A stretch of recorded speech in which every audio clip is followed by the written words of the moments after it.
밤 당장 심장이 멈춰도 이상하지 않습니다.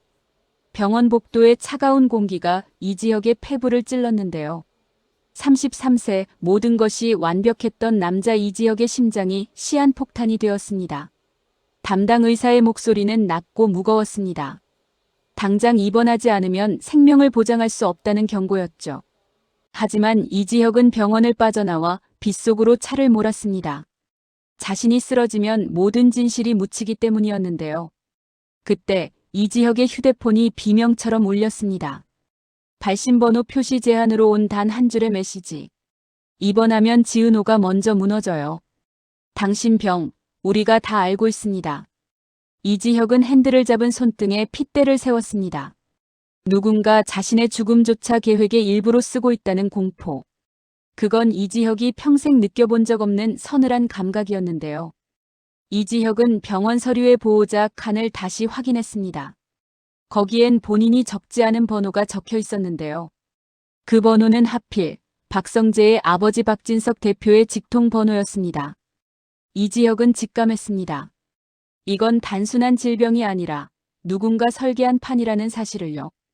이지혁의 아버지 이상철과 어머니 김다정은 아들의 위기를 꿈에도 모릅니다. 평생 정직하게 살아온 아버지가 이 소식을 들으면 어떻게 될까요? 이지혁은 가슴을 짓누르는 통증을 참으며 엑셀을 밟았습니다. 지은호를 살리기 위해 그는 죽을 수도 없었습니다. 앞으로 어떤 일이 이들에게 펼쳐질까요? 같은 시각, 지은호는 생모 고성희와 대치하고 있었습니다. 고성희는 아름다운 얼굴 뒤에 독을 품은 여자였는데요.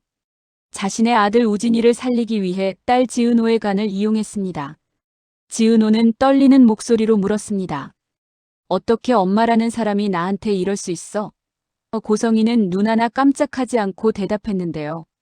버려야만 했던 내 마음을 내가 알아. 자식 살리려는 어미 마음이었어. 지은호는 그 뻔뻔함에 치가 떨렸습니다. 그런데 고성희가 던진 다음 말은 더 충격적이었습니다. 이지혁이 죽어가고 있어. 걔 심장 곧 멈출 거야. 지은호의 세상이 무너져 내리는 순간이었습니다. 고성희는 이 비극을 기회로 삼으려 했습니다. 이지혁을 살리고 싶다면 박진석 대표 앞에서 거짓 증언을 하라는 협박이었죠. 모든 것이 지은호의 자발적인 선택이었다고 말하라는 것이었습니다. 지은호는 이지혁을 살리기 위해 다시 한번 자신을 버려야 할까요?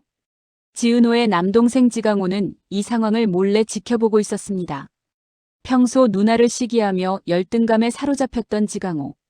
그는 고성희의 사주를 받고 이지혁의 약에 손을 댔던 장본인이었는데요. 지강호는 자신의 잘못이 탄로 날까 두려워 몸을 떨었습니다. 지은호는 그런 동생의 기류를 느끼고 본능적으로 경계하기 시작했습니다. 가장 믿어야 할 가족이 가장 큰 적이 된 상황이었는데요. 지혁의 약에 손을 댄 사람이 정말 동생일까요? 박성재는 더 이상 방관자로 남을 수 없었습니다. 자신이 사랑하는 지은호가 계모 고성희에게 유린당하는 것을 보았으니까요. 박성재는 아버지 박진석을 찾아가 모든 진실을 쏟아냈습니다. 어머니가 지은호 씨의 생모입니다. 우리 우진이 살리려고 딸을 이용했어요.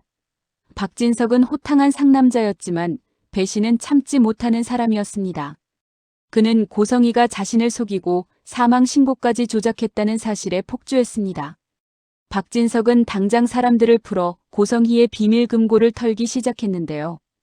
그 금고 안에는 고성희가 숨겨온 또 다른 추악한 진실이 있었습니다. 바로 박진석의 친딸 박영나에 관한 비밀이었는데요. 박영나는 이지혁의 동생 이지환이 경호하는 아가씨입니다.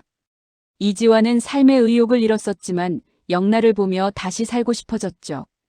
그런데 박영나가 고성희의 친딸이 아니라는 서류가 발견되었습니다. 고성희는 박진석의 마음을 얻기 위해 영나를 자신의 딸로 위장했던 것이죠. 이지환은 실종된 박영나를 찾기 위해 밤거리를 헤맸습니다. 영나는 지금 자신의 꿈인 웹툰 작가가 되기 위해 숨어 있었는데요. 박성재는 이 복잡한 실타래를 끊기 위해 이지혁에게 전화를 걸었습니다. 지혁아, 우리 아버지가 사람 풀었어. 지금 병원으로 갈 거야.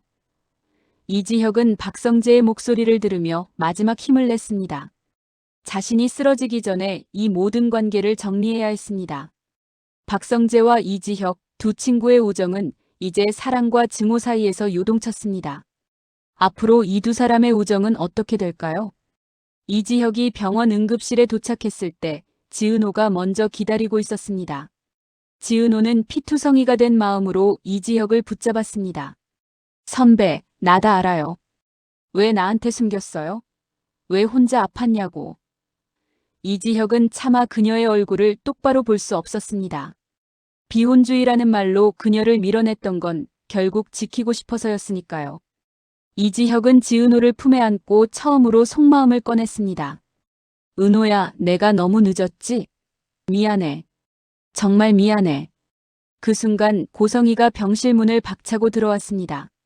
그녀의 뒤에는 분노에 찬 박진석과 박성재가 서 있었는데요. 고성희는 마지막 발악을 하며 지은호를 가리켰습니다. 저 애가 원해서 한 일이야. 나한테 덮어 씌우지 마. 하지만 박진석은 고성희의 뺨을 내려쳤습니다. 닥쳐. 내가 내 딸 영나를 어떻게 이용했는지 다 알아냈어. 고성희의 화려한 날들이 무너져 내리는 순간이었습니다. 하지만 비극은 여기서 끝나지 않았습니다. 지강호가 누나에게 용서를 구하러 오던 중 교통사고를 당했다는 소식이 들렸습니다. 정순이 엄마는 식당 일을 하다 말고 병원으로 달려왔는데요. 자신이 의지했던 딸 지은호와 사고뭉치 아들 지강호. 두 자식의 비극 앞에 정순이는 오열하며 쓰러졌습니다. 이지혁은 지강호의 사고 소식을 듣고 자신의 심장 박동이 빨라지는 것을 느꼈습니다. 죄책감과 고통이 뒤섞여 그의 심장을 다시 압박했는데요. 시퀀스 5 마지막 심장 소리와 거대한 반전. 이지혁의 심전도 모니터가 날카로운 경고음을 내기 시작했습니다. B- 소리와 함께 이지혁의 몸이 경련을 일으켰는데요. 의료진이 달려들고 지은호는 비명을 지르며 밖으로 쫓겨났습니다. 선배, 안 돼. 죽지 마. 제발. 지은호의 절규가 병원 복도에 메아리 쳤습니다. 박성재는 그런 지은호를 안타깝게 바라보며 고개를 떨구었는데요. 이지혁의 부모님 이상철과 김다정은 뒤늦게 도착해 혼절했습니다. 자식보다 먼저 죽는 게 소원이었던 평범한 부모님에겐 사형 선고였죠. 그때 수술실에서 나온 의사의 얼굴이 굳어 있었습니다. 이지혁 씨, 기적이 필요합니다. 하지만 그 순간 이지환이 박영란을 데리고 병원에 나타났습니다. 박영란은 고성희의 금고에서 훔쳐온 진짜 기밀 서류를 들고 있었는데요. 그 서류에는 이지혁의 심장병을 고칠 수 있는 유일한 단서가 있었습니다. 사실 이지혁의 병은 유전이 아니라 누군가 장기간 투여한 독극물 때문이었죠. 그 독극물을 설계한 사람은 고성희의 내연남이자 영미약품의 관계자였습니다. 지은호는 그 서류를 보고 고성희를 향해 달려갔습니다. 당신이 사람이니? 지혁 선배한테 무슨 짓을 한 거야? 고성희는 이제 도망갈 곳이 없었습니다. 이지혁의 눈이 천천히 떠졌습니다. 그는 지은호의 손을 잡고 아주 희미하게 웃었습니다. 은호야, 나 이제 안 피할게. 우리 같이 살자. 이지혁의 마지막 고백과 함께 화면은 암전됩니다. 하지만 끝날 때까지 끝난 게 아니었습니다.